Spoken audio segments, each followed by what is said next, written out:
Welcome to Sportpen. Today we're diving deep into the incredible, multifaceted world of sport. Forget focusing on just one team's journey.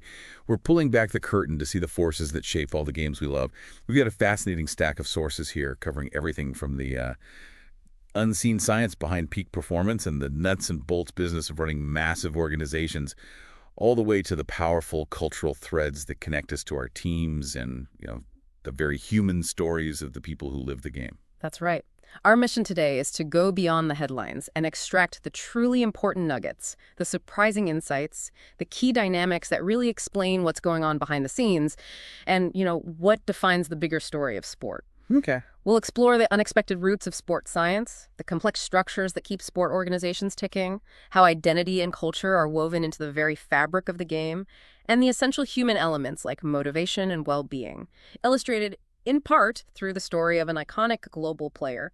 Think of this as your essential shortcut to understanding the broader context of the sports world you experience every single day. Okay, let's unpack this. Let's kick off in a place you might not expect for sports science, Sweden. Our source highlights that some foundational work didn't start by trying to build super athletes. No, and what's genuinely insightful here is the historical perspective. Significant early work in sport and exercise physiology took place at the Royal Central Institute of Gymnastics, GCI, in Stockholm. This was under Erik Hauwu Christensen from the 1940s through the 60s. Okay. And their primary objective wasn't elite performance. It was much grander, rationalizing exercise for the entire Swedish population. The whole population, really? Yeah. It aligned perfectly with the goals of the emerging Swedish welfare state, improving public health through, a better understanding of physical activity. So public health was the driving force, not Olympic gold. Precisely. A shift was happening from older ideas about the body focusing solely on rigid form to seeing it as a sophisticated motor. This, combined with critiques of traditional gymnastics, opened the door for rigorous, rationalistic physiology research. Scientists like Per-Olof Astrand and Bengt Salton, who later became internationally renowned for work in elite sports, while they were actually applying their findings to high-level performance as a side effect. A side effect? Yeah, a side effect of this broader mission to make physical education and training smarter for everyone. They were pioneers in studying things like anaerobic work, intense bursts of activity, and how your body handled intermittent versus continuous effort. Really foundational concepts for training programs today. That's a remarkable twist. You just assume all that cutting-edge science was born on the track or in the pool. So for you listening, the key takeaway here is that the deep science underpinning peak athletic performance, the kind you see breaking records, has surprising roots. It's in fundamental research aimed at improving basic physical activity for the general public. It's about the science of human movement itself, for all of us. All right, let's shift gears pretty dramatically. Sport isn't just played on the field. It's a massive, complex industry off it. We need to talk about the structure and business side. That's a critical dimension, often overlooked. Sport organizations are, unique compared to typical businesses. How so? They have elements like deep-seated identity, membership structures, specific ways of dividing labor, hierarchies, and unique policy challenges. Managing them is tough because you're balancing the needs of internal staff and players with external stakeholders like passionate fans, sponsors, political considerations, limited resources, and often massive scale. All these factors heavily influence how decisions get made, Okay, so that complexity. How does that translate into how they're actually structured? Well, organizational structure is essentially the blueprint for how labor is divided and coordinated. It involves specialization, grouping tasks into departments. Think about a college athletics department, which our sources touch on. You have people specialize in compliance, understanding complex rules, Right. who need completely different skills than those in ticket sales or marketing. Specialization means creating roles based on required skills and knowledge. Getting that structure right, ensuring smooth coordination between these specialized areas, is vital for efficiency. So structure really matters for how well things run. But are these stragglers fixed, set in stone? Not at all. There's a definite trend towards more blurred or hybrid structure. Hybrid. Yeah, this is often driven by changes in the external environment, how fans consume sport globally now, significant financial pressures, especially for smaller clubs. Organizations have to adapt or risk falling behind. Are there specific examples of how they adapt their structures? Yeah. From the sources? Absolutely. We see examples like Scottish football clubs restructuring, some are becoming social enterprises, organizations run for community benefit rather than just profit. Or adopting foundation ownership, where control lies with a fan-led trust, for instance. Others are considering or pursuing mergers. And sport development or peace-building organizations using sport often borrow structures from the NGO or public health sectors, adapting them for their specific goals. Okay. They're finding innovative ways to survive and pursue their mission in a changing landscape. The core insight here, then, is that the sport you follow isn't just the performance you see. It's supported by intricate, constantly evolving business structures that are just as dynamic and challenging to manage as any major corporation, constantly adapting to pressures from fans, finance, and the global environment. Precisely. Let's move on to something deeply personal and often, well, explosive. How sport is tied to culture and identity. It's clearly much more than just who wins or loses. Oh, absolutely. What's profoundly insightful here is how sport acts as a powerful stage for expressing deeply ingrained identities. National identity, for instance, is arguably the most dominant identity in the modern world, often overriding other bonds like religion or region. Nationality is almost an inseparable shadow of who we are, and sport becomes one of its most potent expressions. Can you give us some tangible examples from the sources? We see it vividly. Scottish identity, for many, is partly defined in opposition to their English rivals. Right, the classic rivalry. And within Scotland, deep sectarian divisions, particularly in Glasgow between Celtic and Rangers, are openly expressed through fan culture, songs, traditions. It's even noted that despite the Scottish national team representing national identity, some Celtic fans feel a complicated ambivalence towards it because of those other layers of identity. That's fascinating. Multiple identities clashing within the same national context. Wow. Right, and Portuguese football reflects a blend of pride from a center imagination, big victories over major European teams, and trauma from a periphery trauma, like unexpected defeats that challenge national self-image, like the famous loss to Morocco. Oh, okay. I remember that. In Brazil, the unique futebol arte style emphasizing improvisation, dribbling, the rhythmic body swerve known as ginga. Ginga, right. It isn't just a way of playing. It's discussed as central to national identity and integration, with players like Pelé and Garrincha becoming powerful national symbols. And it's not just about nations, is it? The identity piece. No. The sources also address how sport reflects and reinforces other societal dynamics. There's discussion of the discourse around soccer as fundamentally a man's game, especially prevalent in places like Argentina. While acknowledging the presence of female players, the dominant historical narratives have focused almost exclusively on male stars. Feminist critiques point out that sport can function as a technology of power, reinforcing certain social norms and gender roles, and there are ongoing efforts to challenge these dominant, often male-centric histories and narratives. So the big takeaway here is that sport is far more than entertainment. It's a profound cultural mirror, reflecting and shaping complex societal identities, historical tensions, and ongoing cultural conversations. It tells us a lot about who we are individually and collectively. Absolutely. It's deeply woven in. Let's bring it back to the people within these sport organizations. Right. The employees, coaches, and of course the athletes. What drives them? How do they navigate this world? This is where the human element and organizational behavior come in. We're talking about organizational culture, the shared values and norms learned through simply being part of the group. How do you see that culture?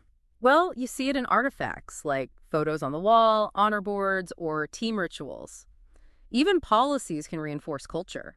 The NFL's disciplinary rules, for instance, signal through their enforcement what behaviors the organization prioritizes or, punishes. Right, okay. Culture sets the tone. What about how individuals feel and perform within that? Well-being is crucial, both your subjective feeling of happiness and your deeper psychological well-being, which relates to growth and purpose. Psychological capital, having hope, confidence in your abilities, efficacy, resilience in facing setbacks, and optimism about the future. That sounds important. It is. It's seen as a key support for psychological well-being. And emotions like pride in your team or passion for your work aren't just feelings. They powerfully influence behavior in the workplace. A positive emotional state fuels engagement. And that leads us right into motivation, doesn't it? Yeah. What makes people strive in sport or within a sport organization? Yeah, there are key theories here. Expectancy theory suggests motivation comes from two things. First, you value the reward. Okay. And second, you believe your effort will actually lead to achieving it. The source gives a great example. A ticket sales contest, where the prize is traveling with the team. Right. If you don't care about traveling with the team, or if you think the deck is stacked against you no matter how hard you try, you won't be motivated. You need both the appealing reward and the belief you can earn it. So the carrot and the believability of getting it makes sense. Exactly. Then there's self-determination theory, which argues humans have fundamental psychological needs. Needs. Like what? For competence feeling capable, relatedness feeling connected, and autonomy feeling in control. Meeting these needs fuels different types of motivation. From intrinsic motivation, doing something purely because you love it, to extrinsic motivation, doing it for external rewards. A motivation or burnout occurs when these needs aren't met. Passion, tied to a deeper purpose, is a powerful form of intrinsic motivation, like fuel. And how does grit fit into this? It's a term we hear all the time in sports. Right. Grit, as discussed, is defined as the sustained pursuit of long-term goals despite facing setbacks. It combines perseverance, that deep passion, and a relentless focus on your objectives. Okay. It's framed not just as an innate trait, but as a skill you can actually develop. Understanding the purpose behind your goals ignites the passion, which then provides the fuel for that perseverance, that grit. So the key insight here is that understanding the psychology, the motivation, the underlying culture for everyone involved, from the front office staff to the star athlete, it's absolutely fundamental to grasping how the entire sport world operates and performs, far beyond just physical ability. Couldn't agree more. Speaking of individuals who truly shaped the sport world and embodied some of these themes, our sources highlight the incredible story of Pele. Pele. I mean, his impact was immense. His career took off incredibly young. He was playing for Santos at 15 and the Brazilian national team at 16. Just amazing. 15. Yeah. And he remains the only player ever to win 3 FIFA World Cups in 1958, 1962, and 1970. 3 World Cups. Just astounding on its own. It really is. Winning the 1958 title at just 17 made him the youngest champion and cemented his nickname, Ore the King. His goal-scoring numbers are legendary, a prolific record for Brazil and Santos.